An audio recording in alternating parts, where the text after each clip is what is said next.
اهدنا الصراط المستقیم۔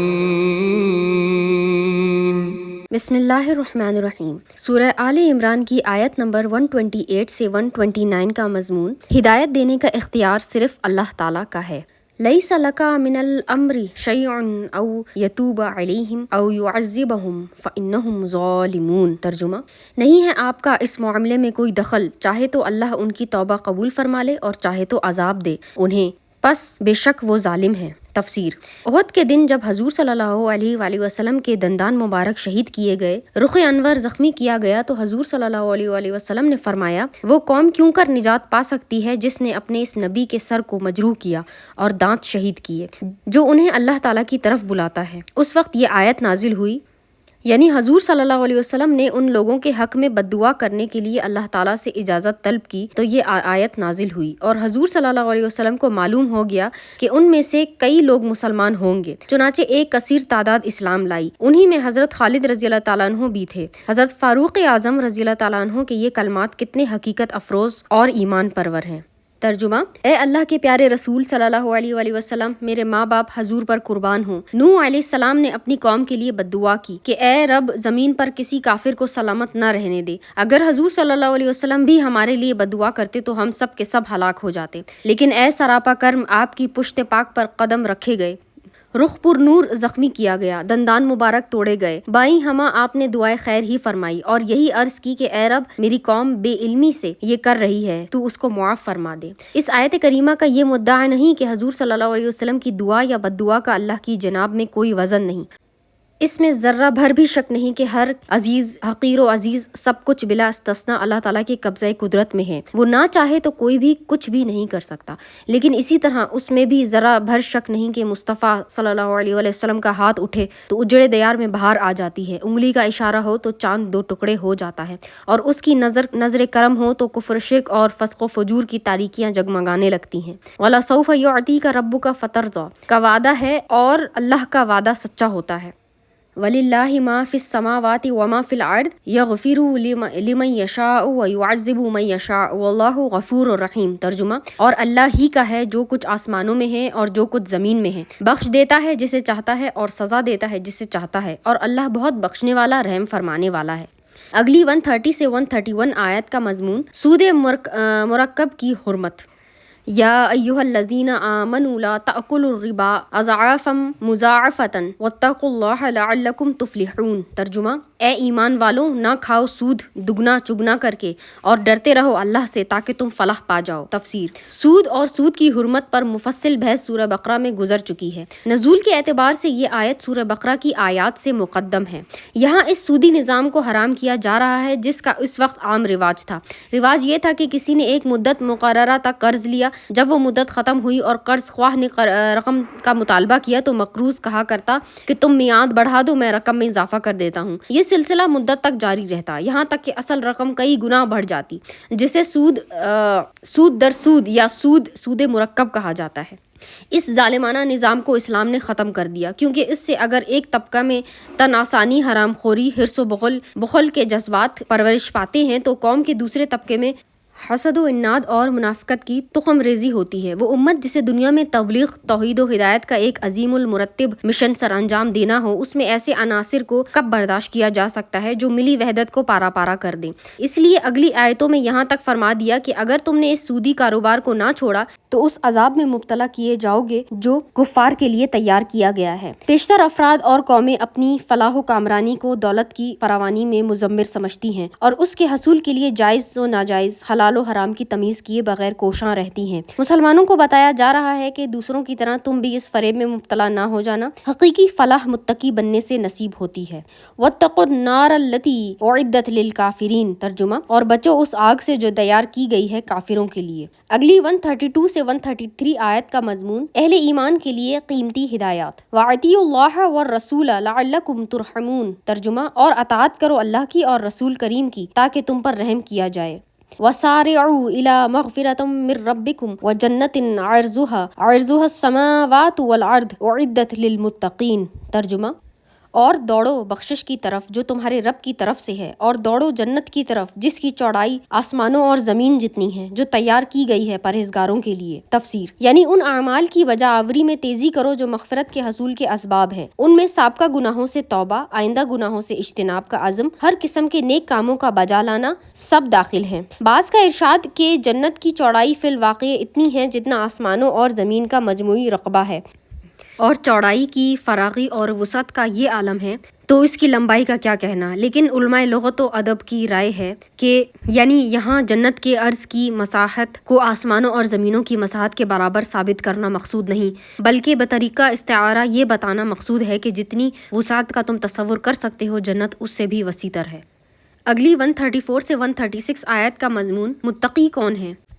الذین ينفقون فی السراء والضراء والکاظمین الغیظ والعافین عن الناس واللہ یحب المحسنین۔ ترجمہ وہ پرہیزگار جو خرچ کرتے ہیں خوشحالی اور تنگ دستی میں، اور ضبط کرنے والے ہیں غصے کو، اور درگزر کرنے والے ہیں لوگوں سے، اور اللہ تعالیٰ محبت کرتا ہے احسان کرنے والوں سے۔ تفسیر یہاں سے متقین کی صفات بیان کی جا رہی ہیں جن کے لیے جنت کی بہاریں چشم براں ہیں۔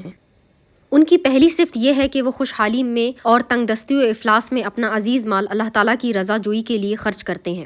ایسا کرنا کمال تقویٰ کی واضح علامت ہے۔ اس صفت کو سب سے پہلے ذکر کیا گیا کیونکہ اس سے پہلے سود کا ذکر تھا جس میں دوسروں کا مال بغیر حق کے کھایا جاتا ہے، اور اس میں صدقے کا ذکر ہے جس میں اپنا مال بغیر کسی ظاہری استحقاق کے غیر کو دیا جاتا ہے۔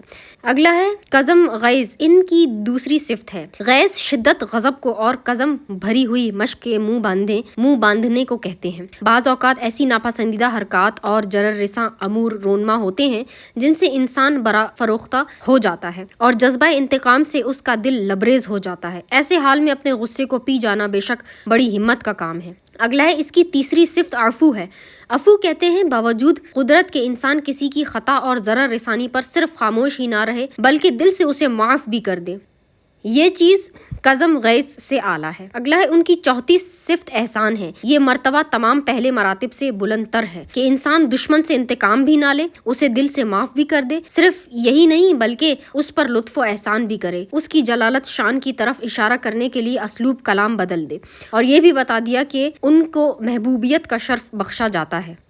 والذین اذا فعلوا فاحشۃ او ظلموا انفسهم ذکروا اللہ فاستغفروا لذنوبہم ومن یغفر الذنوب الا اللہ ولم یصروا علی ما فعلوا وهم یعلمون۔ ترجمہ اور یہ وہ لوگ ہیں کہ جب کر بیٹھیں کوئی برا کام یا ظلم کریں اپنے آپ پر تو فوراً ذکر کرنے لگتے ہیں اللہ کا اور معافی مانگنے لگتے ہیں اپنے گناہوں کی، اور کون بخشتا ہے گناہوں کو اللہ کے سوا، اور نہیں اصرار کرتے اس پر جو ان سے سرزد ہوا اس حال میں کہ وہ جانتے ہیں۔ تفسیر ان کی پانچویں صفت طلب مغفرت ہے۔ انسان مجموعہ خطا و نسیان ہے، یعنی ان سے جرم سرزد ہو جائے تو فوراً احسان ندامت انہیں آ لیتا ہے، اور یہ جانتے ہوئے کہ گناہوں کو بخشنے والا صرف اللہ تعالیٰ ہے اس کے حضور میں نہایت عاجزی سے گناہوں کی معافی کی درخواست کرتے ہیں۔ ان کی یہ توبہ حقیقی توبہ ہوتی ہے۔ ایسا نہیں ہوتا کہ ان کی زبان تو استغفر اللہ کے ورد میں مصروف ہو اور وہ اپنے عمل سے اس استغفار کا تمسخر اڑا رہے ہوں۔ فاحشہ سے مراد وہ گناہ ہے جس کا ضرر دوسروں تک پہنچے، اور ظلموں سے مراد وہ گناہ ہے جن کا اثر ان کی اپنی ذات تک محدود ہو۔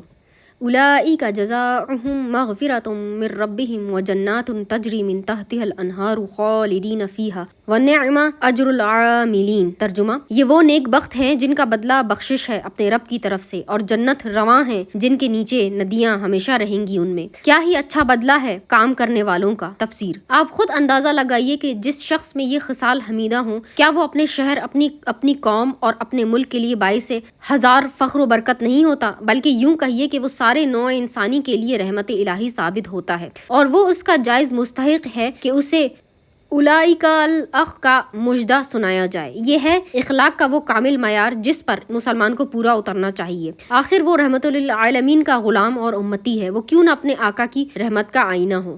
وائے محرومی متا کارواں جاتا رہا، کارواں کے دل سے احساس زیاں جاتا رہا۔ اگلی 137 سے 138 آیت کا مضمون حصول ہدایت کے دو ذرائع، تاریخ سے عبرت اور آیات قرآنیہ سے فیض۔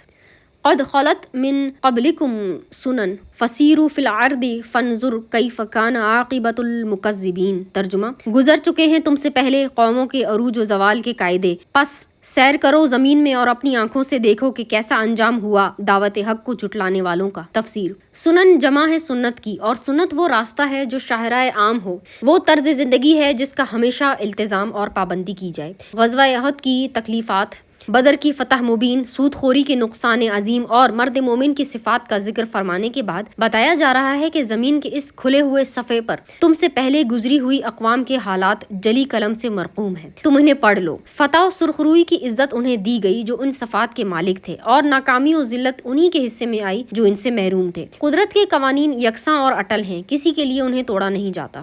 ھذا بیان للناس وَھُدًى وَمَوْعِظَةً لِّلْمُتَّقِينَ۔ ترجمہ، یہ ایک بیان ہے لوگوں کے سمجھانے کے لیے، اور ہدایت اور نصیحت ہے پرہیزگاروں کے واسطے۔ اگلی 139 آیت کا مضمون مسلمانوں کا عروج ایمان سے مشروط ہے۔ وَلَا تَهِنُوا وَلَا تَحْزَنُوا وَأَنْتُمُ الْأَعْلَوْنَ إِن كُنتُم مُؤْمِنِينَ۔ ترجمہ، اور نہ تو ہمت ہارو اور نہ غم کرو، اور تم ہی سر بلند ہوگے اگر تم سچے مومن ہو۔ تفسیر، عمل اور رائے میں کمزوری کو وہن کہتے ہیں، اور کسی عزیز اور پیاری چیز سے محرومی پر جو دل میں الم پیدا ہوتا ہے اسے حزن کہا جاتا ہے۔ احد میں پیش آنے والے ہوشربا حادثات ممکن تھا کہ مسلمانوں کی کمر ہمت توڑ دیتے، اس لیے اللہ تعالیٰ نے فرمایا کہ گھبراؤ نہیں، تم ہی غالب و منصور ہوگے اگر تم سچے ایماندار ہو۔ تاریخ شاہد ہے کہ اس کے بعد حضور صلی اللہ علیہ وسلم کے عہد مبارک میں اور اس کے بعد جب بھی باطل سے صحابہ کرام کی جنگ ہوئی، صحابہ ہی فتح یاب ہوئے، حتیٰ کہ ہر وہ لشکر جس میں ایک صحابی بھی شامل ہوا اس نے کبھی شکست نہیں کھائی، اور یہ صحابہ کرام کے مومن کامل ہونے کی واضح دلیل ہے۔ نیز مولا تبارک نے انہیں ایسے الفاظ سے خطاب فرمایا جن سے انبیاء کو مخاطب فرمایا۔ نیز اس سے یہ بھی معلوم ہو گیا کہ ایمان کی قوت دنیا کی ساری مادی قوتوں سے زیادہ توانا ہے۔ جس قوم کے افراد کے دلوں میں ایمان اور یقین کی شمع روشن ہوتی ہے، دنیا کی کوئی طاقت ان کو شکست نہیں دے سکتی۔ مادی وسائل بھی اسی وقت کارگر ثابت ہوتے ہیں جب ان کو استعمال کرنے والا اپنے مقصد حیات پر محکم یقین رکھتا ہو۔ حضرت بلال رضی اللہ تعالیٰ عنہ نے دہکتے انگاروں پر لیٹ کر، خباب رضی اللہ تعالیٰ عنہ نے پھانسی کے تختے پر مسکرا کر، سمیہ رضی اللہ تعالیٰ عنہ نے نیزے سے اپنا جسم گھائل کرا کر، اور یاسر رضی اللہ تعالیٰ عنہ نے 2 اونٹوں سے اپنا بدن چروا کر جو عظیم فتح حاصل کی، وہ فقط ان کے نور ایمان اور ان کی قوت یقین کا فیضان تھا۔ جب تک امت مسلمہ ایمان و ایقان سے بہرور رہی، ہر میدان میں کامیابی بڑھ کر اس کے قدم چومتی رہی، ہر معرکے نے اس ارشاد باری پر مہر تصدیق ثبت کی۔ بدر، خندق، حنین کے غزوات، یمامہ، قادسیہ اور نہاوند کے معرکے، محمد بن قاسم، طارق غزنوی اور غوری کی فتوحات، اور اولیاء کرام کی تبلیغی سرگرمیاں اور مہیر العقول کامیابیاں، عالم واقعہ میں وَأَنْتُمْ إِلَى الْأَعْلُونَ إِن كُنتُم مُؤْمِنِينَ کی کتنی حسین اور دلکش تفسیریں ہیں۔ اگلی 140 سے 143 آیات کا مضمون اہل ایمان ہمت نہ ہاریں۔ إِن يَمْسَسْكُمْ قَرْحٌ فَقَدْ مَسَّ الْقَوْمَ قَرْحٌ مِثْلُهُ وَتِلْكَ الْأَيَّامُ نُدَاوِلُهَا بَيْنَ النَّاسِ وَلِيَعْلَمَ اللَّهُ الَّذِينَ آمَنُوا وَيَتَّخِذَ مِنْكُمْ شُهَدَاءَ وَاللَّهُ لَا يُحِبُّ الظَّالِمِينَ۔ ترجمہ، احد میں اگر لگی ہے تمہیں چوٹ تو بدر میں لگ چکی ہے تمہارے دشمن قوم کو بھی چوٹ۔ ایسی ہی اور یہ ہار جیت کے دن ہم پھراتے رہتے ہیں انہی لوگوں میں، اور یہ اس لیے کہ دیکھ لے اللہ تعالیٰ ان کو جو ایمان لائے، اور بنا لے تم میں سے کچھ شہید، اور اللہ تعالیٰ دوست نہیں رکھتا ظالموں کو۔ تفسیر، اللہ تعالیٰ کو ہر چیز کا، ہر شخص کے ظاہر و باطن کا تفصیلی اور یقینی علم ازل سے حاصل ہے۔ تو پھر یہاں وَلِيَعْلَمُ اللَّهُ تاکہ اللہ جان لے سے کیا مراد ہے؟ علماء کرام نے بڑی شرح و بسط سے اس مسئلے پر بحث کی ہے۔ بعض نے یہ فرمایا کہ یہاں مضاف محذوف ہے، مقصد ہے وَلِيَعْلَمْ أَوْلِيَاءَ اللَّهِ، یعنی تاکہ اللہ کے دوست مومن اور کافر کو جان لے۔ بعض نے کہا کہ یعلم بمعنی یمیز و یعلم ہے کہ اللہ تعالیٰ دوسروں کو جتا دے، لیکن جمہور کا قول یہ ہے کہ اللہ تعالیٰ کا علم 2 طرح کا ہے۔ ایک تو یہ کہ مستقبل میں یوں واقع ہوگا، یہ علم تو ازل سے حاصل ہے، اس علم پر کوئی جزا یا سزا، مدح یا ذم مرتب نہیں ہوتی، لیکن جب کوئی معلوم چیز علم باری کے مطابق خارج میں ہو جاتی ہے تو اس وقت یہ علم حاصل ہوتا ہے کہ اب یہ چیز عدم سے وجود میں آ گئی، اور اسی علم پر جزا و سزا مرتب ہوتی ہے۔ یہاں آیت میں علم کا یہی معنی مراد ہے جسے العلم ظہور کے عنوان سے تعبیر کیا جاتا ہے۔ شہداء سے مراد شہیدان جہاد ہیں، انہی کے خون سے قوم و ملت کی تاریخ کو رنگینی اور رانائی نصیب ہوتی ہے۔ اور شہداء سے وہ کاملین امت بھی مراد لیے جا سکتے ہیں جن کا عمل اور سیرت اس دنیا میں اسلام کی حقانیت پر شاہد عدل ہے، اور جن کا علم اور بصیرت قیامت کے روز لوگوں کے اعمال پر گواہ ہوگا، جن کا ذکر لَتَكُونُوا شُهَدَاءَ عَلَى النَّاسِ میں گزر چکا ہے۔ وَلِيُمَحِّصَ اللَّهُ الَّذِينَ آمَنُوا وَيَمْحَقَ الْكَافِرِينَ، ترجمہ، اور اس لیے کہ نکھار دے اللہ تعالیٰ انہیں جو ایمان لائے اور مٹا دے کافروں کو۔ ام حسبتم ان تدخلوا الجنة ولما يعلم الله الذين جاهدوا منكم ويعلم الصابرين، ترجمہ، کیا تم گمان رکھتے ہو کہ یوں ہی داخل ہو جاؤ گے جنت میں، حالانکہ ابھی دیکھا ہی نہیں اللہ نے ان لوگوں کو جنہوں نے جہاد کیا تم میں سے، اور دیکھا ہی نہیں آزمائش میں صبر کرنے والوں کو۔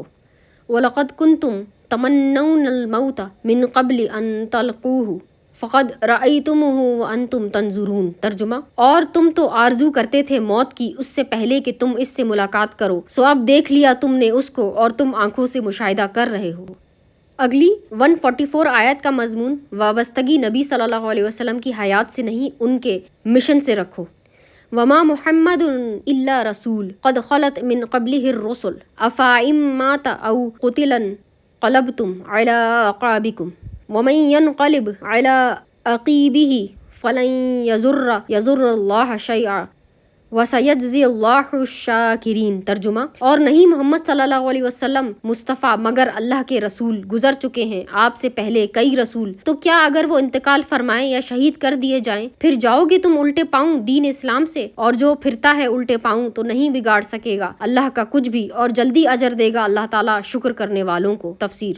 جنگ احد میں جب خالد نے درہ کو خالی پا کر مسلمانوں پر پیچھے سے حملہ کر دیا، اس ناگہانی حملے سے خوف و ہراس کی لہر دوڑ گئی۔ ابن قمیہ نے پتھر مار کر حضور صلی اللہ علیہ وسلم کو شدید زخمی کر دیا تو یہ افواہ اڑ گئی کہ حضور صلی اللہ علیہ وسلم شہید کر دیے گئے۔ بس اس خبر کا مشہور ہونا تھا کہ مسلمانوں کے اوسان خطا ہو گئے۔ بعض کمزور دل مسلموں نے یہ کہنا شروع کر دیا کہ کاش عبداللہ بن ابی ہمارے لیے ابو سفیان سے امان طلب کرے۔ بعض منافقوں نے یہ پروپیگنڈا شروع کر دیا کہ محمد صلی اللہ علیہ وسلم نبی ہوتے تو شہید کیسے کیے جاتے، آؤ اپنے دین کی طرف لوٹ جائیں۔ لیکن بعض ایسے جانباز بھی تھے کہ اس مشکل وقت میں بھی ثابت قدم رہے۔ حضرت انس رضی اللہ تعالیٰ عنہ بن نظر للکار رہے تھے کہ آؤ جس مقصد کے لیے ہمارے آقا نے جان دی اسی کے لیے ہم بھی اپنا سر قربان کر دیں۔ حضور صلی اللہ علیہ وسلم کے بعد زندہ رہنے میں کیا لطف، اگر رسول صلی اللہ علیہ وسلم شہید ہو گئے تو کیا ہوا، ان کا رب تو زندہ ہے، یہ کہہ کر کفار پر حملہ کر دیا اور لڑتے لڑتے جام شہادت نوش کیا۔ بعض نو مسلموں نے حضور صلی اللہ علیہ وسلم کی شہادت کی خبر سن کر جو کمزوری دکھائی اس پر انہیں تنبیہ کی جا رہی ہے کہ محمد صلی اللہ علیہ وسلم رسول خدا ہیں۔ اس دنیا میں حضور صلی اللہ علیہ وسلم کے قیام کی مدت مقرر ہے، جب وہ فانی دنیا کو چھوڑ کر رفیق اعلیٰ کی طرف انتقال فرمائیں تو کیا تم ان کا دین چھوڑ دو گے اور اسلام کی خاطر لڑنا بند کر دو گے؟ ایسا کیا تو خود ہی نقصان اٹھاؤ گے، اللہ تعالیٰ کے دین کو تمہارے اس رویے سے کوئی ضرر نہیں پہنچے گا۔ اس آیت سے بعض سینہ زوروں نے حضرت عیسیٰ علیہ السلام کی وفات ثابت کرنے کی کوشش کی ہے کہ قرآن فرماتا ہے کہ آپ کے الفاظ یوں ہوتے، یعنی آپ سے پہلے جتنے رسول تھے وہ وفات پا چکے، حالانکہ قرآن کے الفاظ ہیں معنی الگ ہو جانا، علیحدہ ہو جانا، نہ کہ مر جانا۔ ابھی ایک آیت گزری ہے جس میں منافقین یہود کا ذکر ہے، اس میں خلوہ کا یہ معنی نہیں کہ جب وہ مر جاتے ہیں بلکہ جب وہ الگ ہوتے ہیں تو غصے سے اپنی انگلیاں کاٹے ہیں۔ قرآن کے واضح الفاظ کے واضح معنوں کی ایسی تحریف سے خدا بچائے۔ اگلا یہی شکر گزار بندے ہیں جنہوں نے نعمت اسلام کو پہچانا، اس کی قدر کی اور اس کے لیے اپنی جان دے کر اس بے مثل نعمت کے شکریہ کا حق ادا کر دیا۔ اگلی 145 آیت کا مضمون موت کا وقت طے شدہ ہے۔ وما كان لنفس ان تموت الا باذن الله كتابا مؤجلا ومن يرد ثواب الدنيا نؤته منها ومن يرد ثواب الآخرة نؤته منها وسنجزي الشاکرین، ترجمہ، اور نہیں ممکن کہ کوئی شخص مرے بغیر اللہ کی اجازت کے، لکھا ہوا ہے موت کا مقرر وقت، اور جو شخص چاہتا ہے دنیا کا فائدہ ہم دیتے ہیں اس کو اس سے، اور جو شخص چاہتا ہے آخرت کا فائدہ ہم دیتے ہیں اسے اس میں سے، اور ہم جلدی اجر دیں گے اپنے شکر گزار بندوں کو۔ تفسیر۔ یعنی موت کا ایک دن معین ہے، بزدلی سے زندگی بڑھ نہیں سکتی اور شجاعت و دلیری سے گھٹ نہیں سکتی، پھر جہاد سے جی چرانے سے کیا حاصل۔ اگلی 146 سے 148 آیت کا مضمون اللہ والے اس کی راہ میں جنگ کرتے ہیں۔ وَكَأَيٍّ مِّن نَّبِيٍّ قَاتَلَ مَعَهُ ربیون کثیر فما وہنوا لما اصابہم فی سبیل اللہ وما ضعفوا وما استکانوا واللہ یحب الصابرین۔ ترجمہ، اور کتنے ہی نبی گزرے ہیں کہ جہاد کیا ان کے ہمراہ بہت سے اللہ والوں نے، سنا ہمت ہاری انہوں نے بوجہ ان تکلیفوں کے جو پہنچی انہیں اللہ کی راہ میں، اور نہ کمزور ہوئے اور نہ انہوں نے ہار مانی، اور اللہ تعالیٰ پیار کرتا ہے تکلیفوں میں صبر کرنے والوں سے۔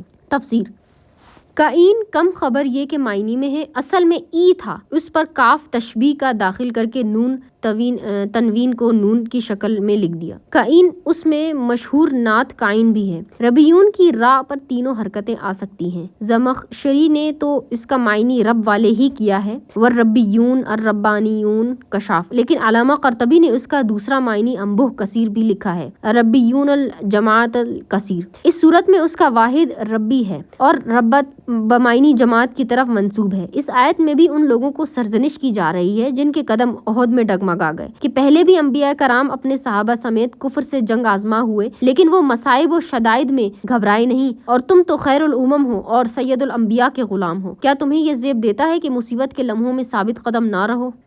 وما كان قولهم الا ان قالوا ربنا اغفر لنا ذنوبنا واسرافنا في امرنا وثبت اقدامنا وانصرنا على القوم الكافرين۔ ترجمہ، اور نہیں تھی ان کی گفتگو بغیر اس کے کہ کہا انہوں نے اے ہمارے رب بخش دے ہمارے گناہ اور جو زیادتیاں کی ہم نے اپنے کام میں، اور ثابت قدم رکھ ہمیں اور فتح دے ہم کو قوم کفار پر۔ تفسیر، کتنی پاکیزہ دعا ہے اور اس کے سارے جملے کتنے معنی خیز، دلکش اور پرعز تاثیر ہیں۔ ابتدا میں ان امور سے پناہ مانگی جا رہی ہے جو شکست کا باعث بنتے ہیں۔ قوم اپنے گناہوں کے باعث اللہ تعالیٰ کے لطف و کرم سے محروم ہو جاتی ہے۔ دشمن جب اس پر حملہ بولتا ہے تو تائید ربانی اس کی پشت پناہی نہیں کرتی اور وہ قوم شکست کھا جاتی ہے۔ اسی لیے عرض کی کہ اے الہی، ہم سے جو گناہ اور قصور سرزد ہوئے ہیں وہ معاف فرما دے اور ہم پر راضی ہو جا۔ نیز بسا اوقات دشمن سے نبرد آزما ہونے کے لیے جس قسم کی تیاری کی ضرورت ہوتی ہے اس میں کوتاہی ہو جاتی ہے، فوج کی عسکری تربیت میں خامی رہ جاتی ہے، جدید اسلحہ کی ساخت اور فراہمی کا بندوبست نہیں ہو پاتا، جنگ کا منصوبہ پوری محنت اور ہوش مندی سے نہیں کیا جاتا،